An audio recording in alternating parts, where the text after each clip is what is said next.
Bienvenidos a este video.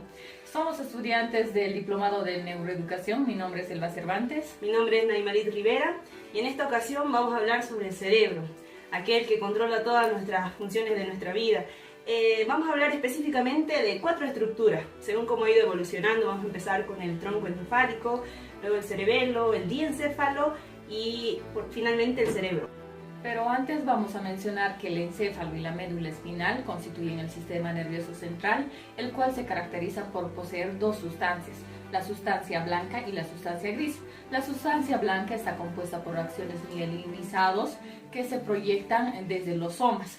Y la sustancia gris es aquel que está compuesto por los somas y los cuerpos neurales que no poseen mielina. Ahora vamos a ver la primera estructura, que es el tronco encefálico. Esta es la estructura que conecta la médula espinal con el cerebro, gobierna funciones vitales como la respiración, la digestión, la presión sanguínea y el ritmo cardíaco. Esta está constituida por centros nerviosos continuos, como el bulbo raquídeo, la protuberancia anular y el mesencéfalo. El bulbo raquídeo está ubicado en la parte posterior del encéfalo, se constituye en el centro de actividades reflejas como el estornudar, vomitar, toser y otros.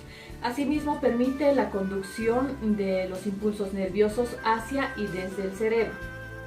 La protuberancia anular está formada por fibras transversales y longitudinales que están mezcladas con la sustancia gris. El mesencéfalo se encuentra por delante del cerebelo y la protuberancia anular.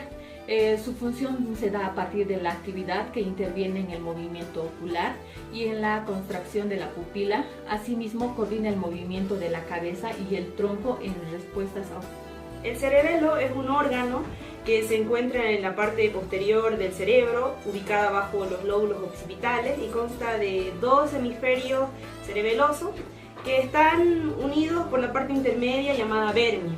Además, su función principal del cerebelo es dar equilibrio y coordinar las acciones motoras voluntarias. Y además se sabe que tiene una función muy importante en el aprendizaje. Ahora pasamos a la tercera estructura, que es el diencéfalo. Esta está situada en la parte interna central del cerebro y el tronco encefálico. Tiene 3 componentes principales, como el tálamo, el hipotálamo y el epitálamo. El tálamo está formado por 2 cuerpos ovoides de sustancia gris. Contiene cuerpos nerviosos y numerosas conexiones sinápticas. Tiene 2 funciones principales. La primera es filtrar la información del mundo externo a través de los sentidos, excepto la del olfato. Asimismo, es un centro sensitivo primitivo que permite registrar un tipo de sensaciones generalizadas, pero de manera imprecisa. El hipotálamo es la estructura más central y más pequeña. Se encarga de regular el sistema nervioso autónomo, la temperatura corporal y la ingesta de agua y alimentos. Finalmente pasamos a ver lo que es el epitálamo, que está situada en la parte posterior del diencéfalo y contiene 2 estructuras, la glándula pineal y la avénula. Tiene como función principal secretar la hormona de la melatonina durante la noche para inducir al sueño y inhibir esta durante el día. El cerebro constituye la mayor parte del encéfalo humano y está compuesto por 2 hemisferios, el hemisferio izquierdo y el hemisferio derecho, que está dividido por una fisura llamada interhemisférica y a la vez conectada por el cuerpo calloso. Cada hemisferio tiene un número de pliegues llamados giros, separados por surcos o fisuras, que actúan como estructuras limítrofes entre algunos de los lóbulos cerebrales.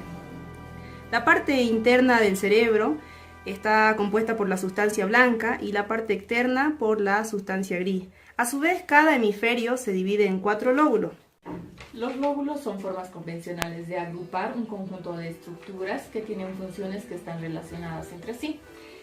Tenemos el lóbulo frontal, el lóbulo parietal, el lóbulo occipital y el lóbulo temporal. El lóbulo frontal está encargado de la capacidad de razonamiento, cognición moral, asociado a las funciones motoras voluntarias e involuntarias. Asimismo, se encuentran la motivación y la producción del lenguaje en el área de Broca, en el lado izquierdo. En el lóbulo temporal se da el procesamiento de la información auditiva, la producción del lenguaje, específicamente en la zona de Wernicke. En el lóbulo parietal se procesa la información somatosensorial, asimismo las funciones principales en la navegación y espacialidad, el movimiento y el dolor. En el lóbulo occipital finalmente se encarga del procesamiento de la información visual. Durante el ciclo vital ocurren cambios significativos en el cerebro. Por ejemplo, en la tercera semana de formación del embrión se ha creado un cúmulo de células en forma de disco que luego sufren un proceso de reorganización y se empieza a formar 3 capas, el endodermo, mesodermo y ectodermo. Es a partir de estas las cuales se desarrollan más adelante todos los tejidos, órganos y sistemas del organismo. Pero en la capa del ectodermo existe el origen del sistema nervioso, también el tubo digestivo superior, la epidermis y las glándulas mamarias. Pero en lo que nos concierne a hablar sobre el cerebro, da origen al neuroectodermo, la cual es una placa neural precursora del sistema nervioso. Su desarrollo incluye la producción y modificación de las células nerviosas, que son más conocidas como neuronas. Estas fases de desarrollo son secuenciales y comprenden la proliferación, migración, diferenciación neuronal, formación de las vías de conexión, el establecimiento de conexiones y muerte de las neuronas. Durante la primera infancia, el cerebro crece y se desarrolla a una velocidad que nunca volverá a repetirse, gracias a una programación genético y las experiencias del entorno. El desarrollo cerebral es un proceso dinámico y variable entre las diferentes regiones cerebrales. Además que está marcado por periodos sensibles para el aprendizaje que son dados a través de las experiencias sensoriales, experiencias de movimiento, que influyen significativamente en el desarrollo cerebral. También está la plasticidad cerebral que permite que el cerebro aprenda y se remodele con las experiencias que ocurren. Es por eso que esta etapa requiere de mucha atención, educación, estimulación y una nutrición. En la adolescencia el cerebro sigue experimentando modificaciones, pues los enlaces nerviosos y las vías de conexión en el cerebro cambian debido a la interacción que tenemos con el medio ambiente.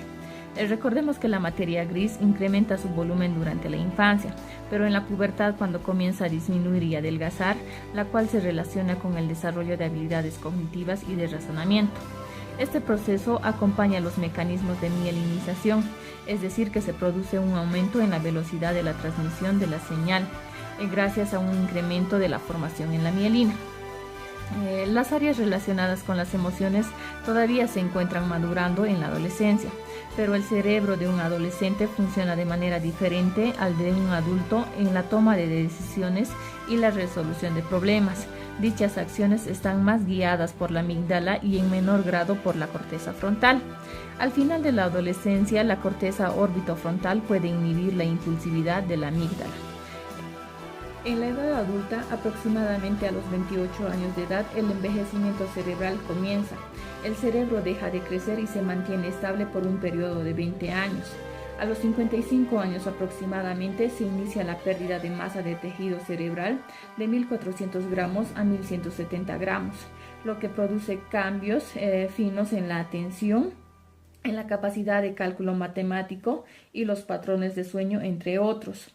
Pero sin embargo la neurogénesis sigue sucediendo en esta etapa. Durante el crecimiento y desarrollo de un individuo, el cerebro pasa por un proceso de transformación tanto a nivel anatómico y funcional, que además permite la supervivencia, la adaptación al medio, el aprendizaje y la adquisición de diversas habilidades. He ahí la importancia de conocer el funcionamiento de nuestro cerebro para mejorar los procesos de enseñanza-aprendizaje, además de autocuidado,